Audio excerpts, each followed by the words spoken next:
What if I told you that one of the wealthiest men in the world, Warren Buffett, made over $3 billion in dividends in just 1 year? That's right, $3 billion. Known as the Oracle of Omaha, Buffett's investment philosophy is not just about picking stocks. It's a masterclass in the art of dividend investing.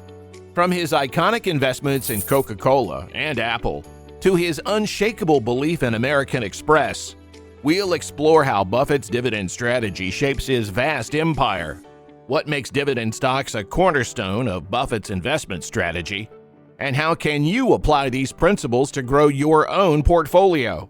Let's find out. You see, Buffett's investment strategy is like a master chef's recipe, carefully selecting the finest ingredients, or in this case, companies, that promise both quality and value. He's not just any investor. He's a maestro in the art of finding gems in the stock market. In these gems, some of them pay dividends. These are more than just regular payouts. They're a company's way of saying, "We're doing great, and here's your share." For Buffett, a solid dividend-paying stock is akin to a golden goose, consistently laying golden eggs. He doesn't just look at the dividends, though. Oh no, he's after the complete package stocks: strong financial health, a competitive edge sharp, and a business model as enduring as time itself. Imagine being a shareholder in a company that not only rewards you with dividends, but also grows stronger year after year.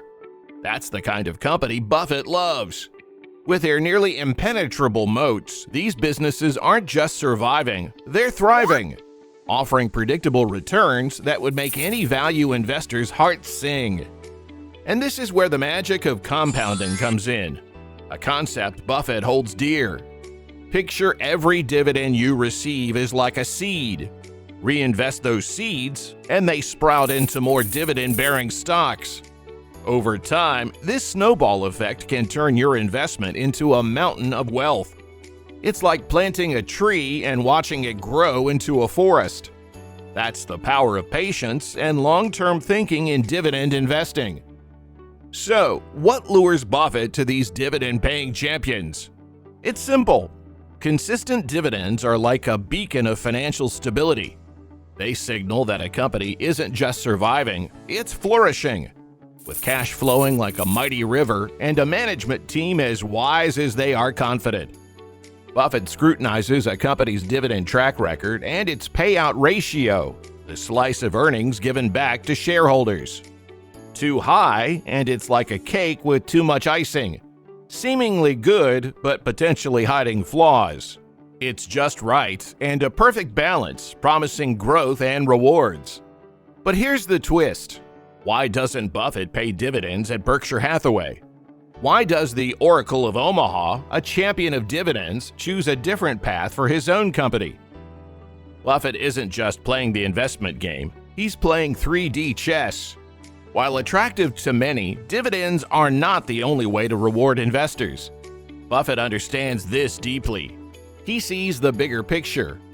Reinvesting profits rather than distributing them as dividends can lead to more substantial long-term growth and profitability. You might wonder why Berkshire Hathaway, under Buffett's leadership, has been so conservative with dividends. It's like a treasure chest that only opened once, way back in 1967. Buffett even joked that he might have been out of the room when the decision was made. Fast forward to now, with a whopping $157 billion sitting in Berkshire's coffers, yet the company remains steadfast in its stance. Buffett's philosophy is clear. Why give out small tokens when we can use this wealth to create even more value? Buffett prioritizes 3 key actions over dividends: reinvesting in businesses, making new acquisitions, and buying back stocks when they're undervalued. Think of it as a careful garden cultivation, ensuring each plant, each investment, grows robustly. This approach isn't just talk, the numbers back it up. Berkshire Hathaway's stock soared by an astronomical 3,787,464% from 1965 to 2022, far outpacing the S&P 500. Sure, there have been ups and downs, but the overall trajectory has grown remarkably. So when we talk about Buffett's dividend stocks in his portfolio, we're peeking into a world where each stock is handpicked for its potential to contribute to this grand strategy. These are companies that, like Berkshire, believe in growth and stability. They're the kinds of companies that don't just survive market turmoil, they thrive and grow, rewarding their investors in more ways than one. So, what are some of the dividend stocks that Buffett owns? In the early 90s, when flannel shirts and grunge music were all the rage, Berkshire Hathaway made a move that would become a highlight reel in the investing world. It grabbed a significant stake in American Express. Fast forward to today, and Amex isn't just another card in Berkshire's deck. It's one of the aces, sitting proudly alongside giants like Apple and Bank of America. So what's the secret sauce that makes Amex so irresistible to Buffett? It's their business model, a real game changer. Imagine a credit card company that doesn't just rely on interest rates to make its money. Sounds unusual, right? Well, that's Amex for you. These guys rake in about 80% of their revenue from fees. Yes, fees.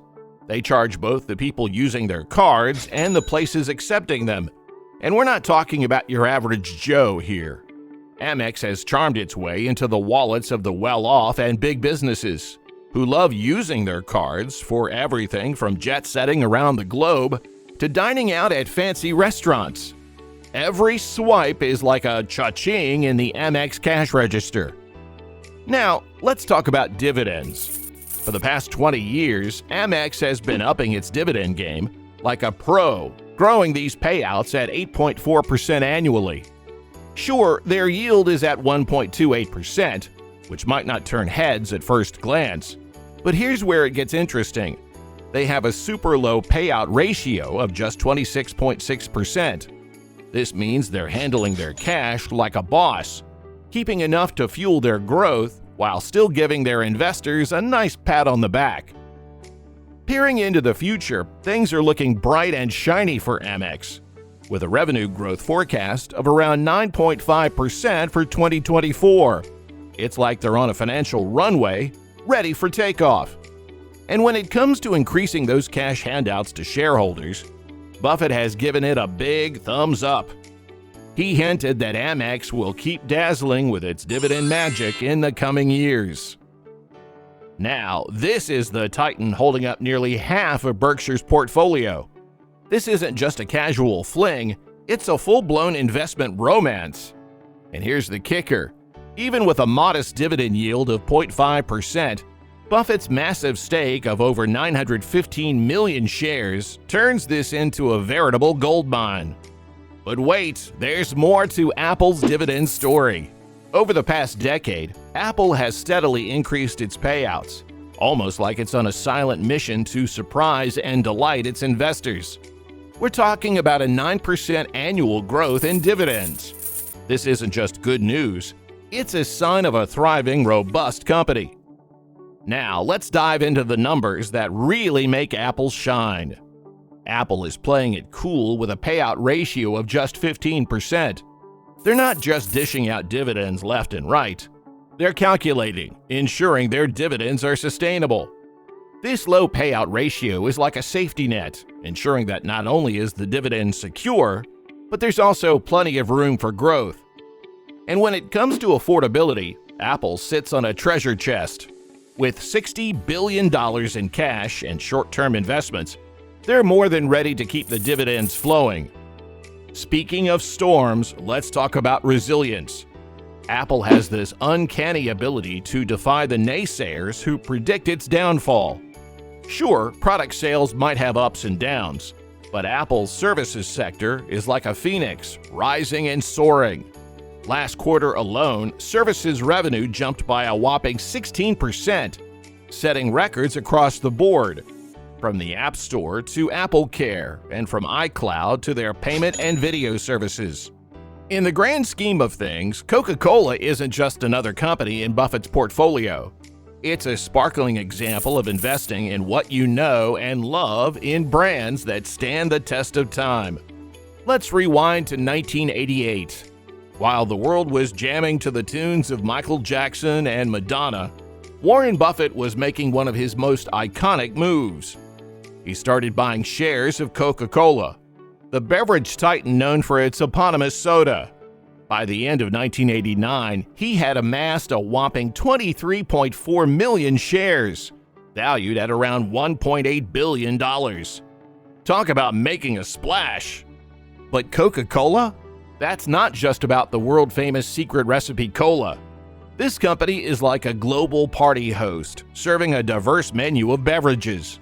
From the zesty Fanta to the refreshing Sprite, they've got something for everyone. Coca-Cola isn't just a brand, it's a cultural icon, a symbol of American life and capitalism's success story, present in over 200 countries. Talk about being everywhere. Fast forward to now, and Coca-Cola is not just sitting pretty in Buffett's portfolio. It's a heavyweight, making up about 7% of the whole party. This is more than just an investment for Buffett. It's like a trusty old friend who never lets you down. When it comes to the dividends, Coca-Cola's been handing out dividends like it's a never-ending soda fountain. We're talking decades of steady, reliable payouts.